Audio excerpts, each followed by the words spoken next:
तो आज हम देखेंगे sp3 संकरण, जिसे कहते हैं sp3 हाइब्रिडाइजेशन। तो पहले नोट्स में मैंने आप लोगों को बताया था, मतलब ये इस यूनिट का सेकंड नोट्स है। फर्स्ट नोट्स में मैंने आप लोगों को s ऑर्बिटल, p ऑर्बिटल के बारे में बताया था एंड हाइब्रिडाइजेशन एंड इनके रूल्स के बारे में आप लोगों को एक्सप्लेन किया था। तो आज इस वीडियो में हम देखेंगे कि sp3 संकरण क्या होता है विथ 2 एग्जाम्पल्स। तो चलिए हम स्टार्ट करते हैं। तो चलिए सबसे पहले हम लोग इसका डेफिनेशन देख लेते हैं। हाइब्रिडाइजेशन का मतलब क्या होता है। मैंने आप लोगों को अपने पिछले नोट्स में बताया था कि जब 2 या 2 से अधिक ऑर्बिटल्स समान एनर्जी वाले, जब 2 या 2 से अधिक ऑर्बिटल्स आपस में जुड़ करके उतनी ही संख्या में नए ऑर्बिटल्स बनाते हैं तो उसे संकरण या हाइब्रिडाइजेशन कहते हैं। बट यहाँ पे हम sp3 संकरण के बारे में देखेंगे विथ डायग्राम। आप लोगों को यहाँ पे डायग्राम शो हो रहा होगा। तो चलिए हम लोग sp3 के बारे में देख लेते हैं। s कितना है, 1 है, और p कितना है, 3 है। तो इसका डेफिनेशन होगा, इसमें एक s ऑर्बिटल और 3 p ऑर्बिटल्स आपस में मिलकर 4 नए ऑर्बिटल्स बनाते हैं, जिन्हें sp3 ऑर्बिटल्स कहते हैं। यहाँ पे आप लोग देख रहे हो, एक s ऑर्बिटल है और 3 p ऑर्बिटल्स है, px, py, pz। ऑर्बिटल्स के बारे में मैंने आप लोगों को अपने पहले नोट्स में ऑलरेडी एक्सप्लेन कर दिया है, तो मैं बार बार यहाँ पे एक्सप्लेन नहीं करूंगी। जब इन दोनों के बीच sp3 संकरण होता है तो मिलकर के उतनी ही संख्या में 4 नए sp3 हाइब्रिड ऑर्बिटल्स मतलब संकरित ऑर्बिटल्स बनाते हैं। ठीक है, तो मैं आप लोगों को यहाँ पे एक सिंगल sp3 ऑर्बिटल्स दिखाना चाहती हूँ कि जो सिंगल sp3 ऑर्बिटल्स होते हैं वो कैसे होते हैं। इसमें देखो, एक लोब छोटा होता है एंड एक लोब जो है वो बड़ा होता है। यहाँ पे आप लोग कंफ्यूज मत होइएगा, यहाँ पे टोटल 4 sp3 हाइब्रिड ऑर्बिटल है। यहाँ पे आप लोग देख रहे हो 4 छोटे लोब से है एंड 4 बड़े लोब से है। तो ये मिल करके मतलब ये 4 sp3 हाइब्रिड ऑर्बिटल्स जो है वो बनाते हैं। इसके बाद हम आगे देखते हैं, ये एक दूसरे के साथ 109 डिग्री 28 मिनट का एंगल बनाते हैं, मतलब 109 डिग्री 28 मिनट का एंगल यहाँ पे जो है वो बनेगा। इसको आप लोग मेंशन जरूर कीजिएगा, बहुत इंपॉर्टेंट है। कंपटीशन एग्जाम में भी कई बार पूछ देते हैं sp3 संकरण में जो लोब्स है उसके बीच में जो एंगल होता है वो कितने अंश डिग्री का होता है, ये सारा चीज पूछते हैं। तो आप लोग इसे याद जरूर कीजिएगा फ्रेंड्स, ठीक है। फिर इसके बाद हम लोग इसका एग्जाम्पल्स देख लेते हैं कि कौन कौन से मॉलिक्यूल्स में इस टाइप का sp3 हाइब्रिडाइजेशन जो है वो पाया जाता है।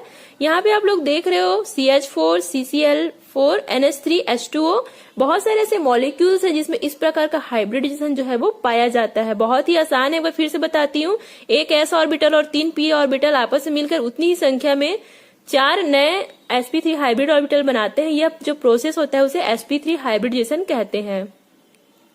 फिर मैं आप लोगों को एग्जाम्पल के थ्रू बताऊंगी कि जैसे कि यहाँ पे मैंने आप लोगों को बताया था CH4, तो CH4 मॉलिक्यूल का मॉलिक्यूलर ऑर्बिटल जो है वो कैसे बनेगा।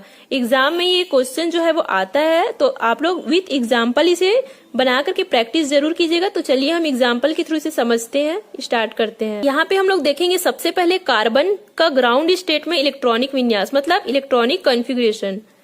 तो आप लोगों को पता है इसका एटॉमिक नंबर कितना होता है, कार्बन का 6 होता है। तो हम लोग चलिए इसका इलेक्ट्रॉनिक कॉन्फ़िगरेशन निकालते हैं। 1s2, 2s2, 2px1, 2py1, 2pz0। तो फ्रेंड्स ये जो इलेक्ट्रॉनिक कॉन्फ़िगरेशन है वो अगर आप लोगों को निकालना नहीं आता है, वैसे तो आप लोगों ने 11-12 में इसे पढ़ा ही होगा, बहुत ही ज्यादा आसान है। अगर आप लोगों को नहीं आता तो आप मुझे कमेंट कर सकते हैं, मैं आप लोगों को इसे निकालना बता दूंगी, ठीक है। तो यहाँ पे हम लोग देखते हैं carbon 6, 1s2, 2s2, 2px1, 2py1, 2pz0, मतलब pz ऑर्बिटल में कोई भी इलेक्ट्रॉन मौजूद नहीं है। इसका ग्राउंड स्टेट है, मतलब मूल अवस्था है। उसके बाद हम इसका एक्साइटेड स्टेट में इलेक्ट्रॉनिक विन्यास देखते हैं कार्बन का, तो क्या होगा 1s2, 2s1, 2px1, 2py1, 2pz1, मतलब इसमें जो s में 2 इलेक्ट्रॉन था वो एक इलेक्ट्रॉन जो है वो कूद करके 2pz कक्षक में 2pz ऑर्बिटल में जो है वो चला जाता है। तो अब यहाँ पे क्या हुआ, 1s है और 3 p ऑर्बिटल है, मतलब sp3 संकरण इसमें होगा। तो चलिए हम आगे इसका प्रोसेस जो है वो देख लेते हैं। तो ये है इसके आगे का नोट्स। कार्बन के चारों आधे भरे हुए ऑर्बिटल अर्थात 1s और 3p ऑर्बिटल्स आपस में मिलकर 4 नए ऑर्बिटल्स बनाते हैं, जिन्हें sp3 ऑर्बिटल्स कहते हैं। तो मैंने आप लोगों को जैसा कि बताया था कि कार्बन के चारों आधे भरे हुए, यहाँ पे आप लोग 4 ऑर्बिटल देख रहे हो, चारों जो है वो आधे भरे हुए हैं, पूरे भरे हुए नहीं है। तो ये जो है वो आपस में मिल करके 4 नए ऑर्बिटल्स जो है वो बनाते हैं। तो मैंने आप लोगों को यहाँ पे पहले ही एक्सप्लेन कर दिया था कि एक s ऑर्बिटल और 3 p ऑर्बिटल आपस में मिलकर के इस प्रकार का ऑर्बिटल जो है वो बनाएंगे। तो मैंने यहाँ पे डायरेक्ट इसे बना दिया है ताकि मतलब बार बार बताने की जरूरत ना होकर के डायरेक्ट इसे बना दिया है। तो इस प्रकार से बनेगा, चारों आधे भरे हुए ऑर्बिटल आपस में मिलकर sp3 संकरण के थ्रू 4 नए कक्षक जो है वो 4 नए ऑर्बिटल जो है वो बनाएंगे। अब सवाल ये उठता है कि ये जो H है वो क्या है। तो हम लोगों ने CH4 मतलब मेथेन में क्या पढ़ा था, CH4 कार्बन परमाणु की संख्या कितनी है, 1 है, और जो हाइड्रोजन एटम्स है उसकी संख्या कितनी है, 4 है। तो ये जो हाइड्रोजन है वो इन लोब्स के साथ, इन ऑर्बिटल्स के साथ जो है वो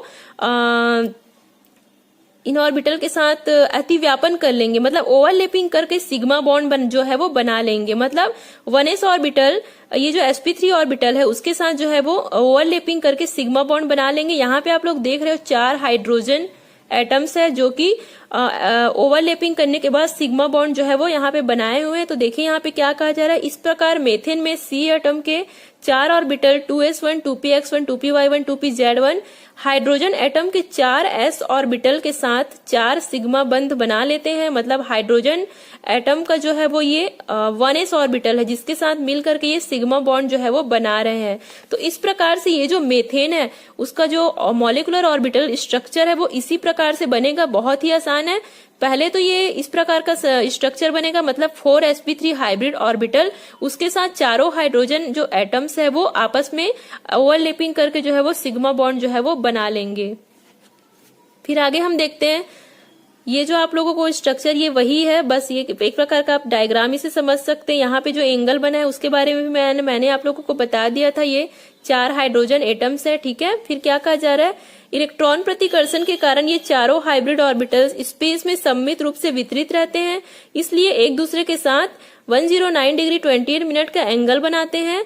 CH4 की आकृति जो है वो समचतुष्फलकीय होती है। तो आई होप ये वीडियो आप लोगों को अच्छा लगा होगा गाइस। इसी प्रकार का अगर वीडियो आप और देखना चाहते हो तो मेरे चैनल को सब्सक्राइब जरूर कीजिएगा। देन sp2 संकरण के बारे में मैं आप लोगों को नेक्स्ट वीडियो में बताऊंगी, तो उसके लिए मेरे चैनल को नोटिफिकेशन भी ऑन कीजिएगा ताकि आप लोगों को